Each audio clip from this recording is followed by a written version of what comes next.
there is a crisis when it comes to public confidence. Let's listen to them, give them the powers they need, and just stop messing around.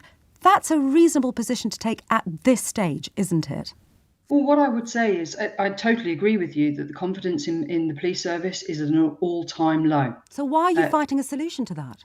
What I'm saying is that these regulations that are currently in place are fit for purpose should our senior officers and our police forces actually deal with the problem at the very start. Rather than looking at the outcomes, let's deal with the problem at the start of the process. Let's investigate our officers. Let's get the vetting correct. Let's act swiftly and proportionately on any report that comes in, a complaint or any information that comes in for improper behaviour of our police officers, and let's deal with them swiftly. And part of that problem is that it's being done then? Far too long. But why isn't it being done? Lack of investment, I would say. Well, that's not a lack of investment, is it? That's a collusion, if you ask me. I think a lot of people listening to this are going to think this is about police officers traditionally covering for each other and refusing to look at the warning signs. We know very well, don't we, that there's been WhatsApp message group after WhatsApp message group revealed to the public now with absolutely abominable messages being passed from one police officer to another. And this is entirely about the police failing to act at the most basic level in a professional way. Absolutely. And that's the failure of leadership.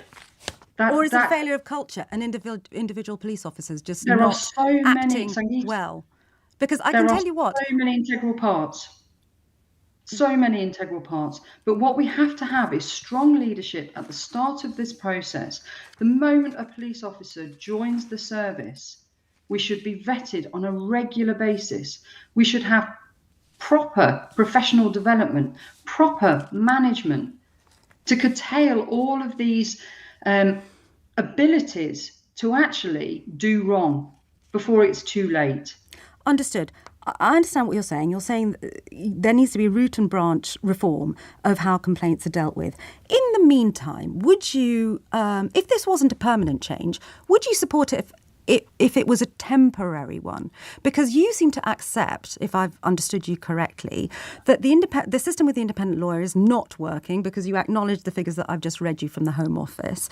Would you at least agree to chief constables being able to have, at its most basic, the right to get rid of police officers who've been found guilty of gross misconduct? This isn't petty stuff, this is gross misconduct, at least for a temporary basis.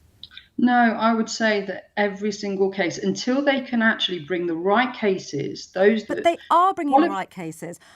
Over 200 officers were found last year guilty of gross misconduct, and more than half of them were allowed to retire or leave the service. It's nothing to do with whether the right cases are coming forward in front of the panel. The fact of the matter is, when they do get there and a police officer is found guilty, they're allowed to just disappear, aren't they?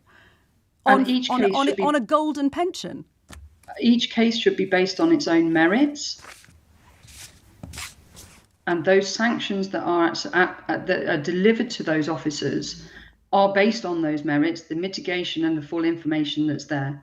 Would I accept that we could look at this as a temporary basis? No. What I would love to see is the very start of the process being sorted out, and corrupt officers that have no position in the police service rooted out quickly, swiftly, robustly.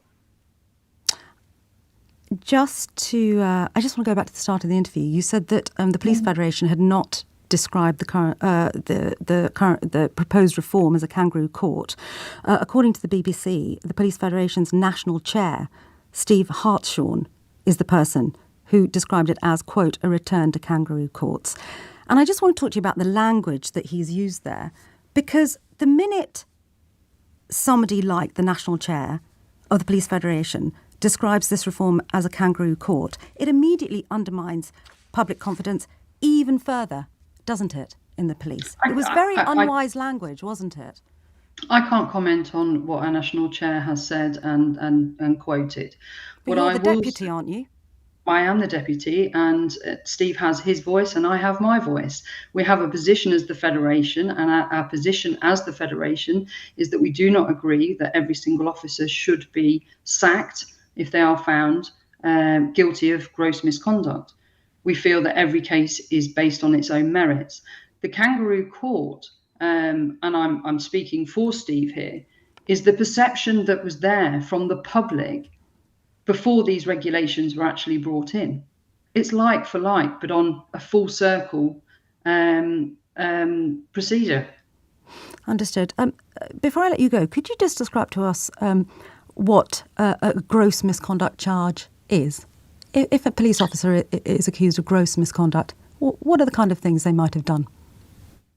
It could be a whole host. It's anything so serious. So anything from sexual violence, violence of any nature, theft, anything that is so serious.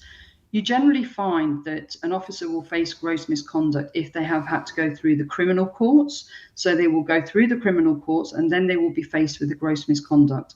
Now, ordinarily, what will happen if there is unrefutable evidence against the officer, the chief officer, the chief constable, has the ability to fast track that officer within 14 days of the conviction to get rid of them. Given what you've described, which is a police officer who's gone through criminal proceedings, who may have been found guilty of sexual violence, you can understand, can't you, why my listeners might just be thinking that your objections to that officer being dismissed automatically from the police service, your objection is essentially farcical. My objection is that we have to have due process. But you've had due process because they've gone through the criminal courts, which will be of a higher standard, evidentially, than professional proceedings. Absolutely. But these are the regulations. If you agree with that, why don't you think that they should be sacked immediately from the police force then? These are people that are supposed to be upholding the law, not breaking it. Absolutely. I would expect. So why should they be allowed to keep their jobs, Tiffany? I'm completely confused. Because not all of those cases have gone through the criminal process. But once they have been found guilty, they should be automatically dismissed, shouldn't they? If they've gone through the criminal process and the mitigation is such that the officer can't move left or right, then yes, they should be sacked. Understood. I'm not here to defend the undefendable.